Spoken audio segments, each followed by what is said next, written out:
દ્વારકાના દરિયાવાંચે ફરી કરોડોના નશાનો કારોબાર ઝડપાયો છે। શુક્રવારે રાત્રે દ્વારકાના દરિયા કિનારે કરોડોની કિંમતના ચરસના પેકેટ મળી આવતા એસઓજીએ ગુનો નોંધી તપાસ હાથ ધરી છે। દ્વારકાના વરવાડા અને રૂપેણ બંદર પાસે ચરસ મળ્યાની માહિતી મળતા એસઓજીએ ચરસના 25 પેકેટ જપ્ત કર્યા। આ ઝડપાયેલા ચરસની કિંમત આંતરરાષ્ટ્રીય માર્કેટમાં કરોડોની હોવાનો અંદાજ છે। તેવામાં ચરસ મળી આવ્યા બાદ દ્વારકા પોલીસ અને કોસ્ટગાર્ડ દ્વારા દરિયાઈ પટ્ટીમાં સઘન ચેકિંગ હાથ ધરવામાં આવ્યું।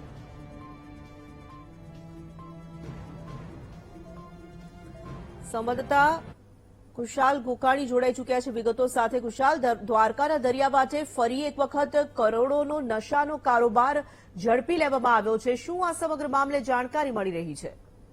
જી તોરલ જણાવી દઉં તો દેવભૂમિ દ્વારકા જે મોટો દરિયાઈ વિસ્તાર ધરાવે છે, વધુ એકવાર દરિયાઈ પટ્ટીમાં કરોડોની કિંમતનો 25 પેકેટ ચરસ પકડાઈ આવ્યો છે। એસઓજી અને પોલીસ મોડી રાત સુધી સર્ચ કર્યું અને ત્યારબાદ 25 પેકેટ ચરસના પકડાના। વધુ વિગતો માટે પોલીસ દ્વારા બપોર બાદ વધુ જાણકારી આપે તેવી માહિતી આપવામાં આવી છે। જી આભાર।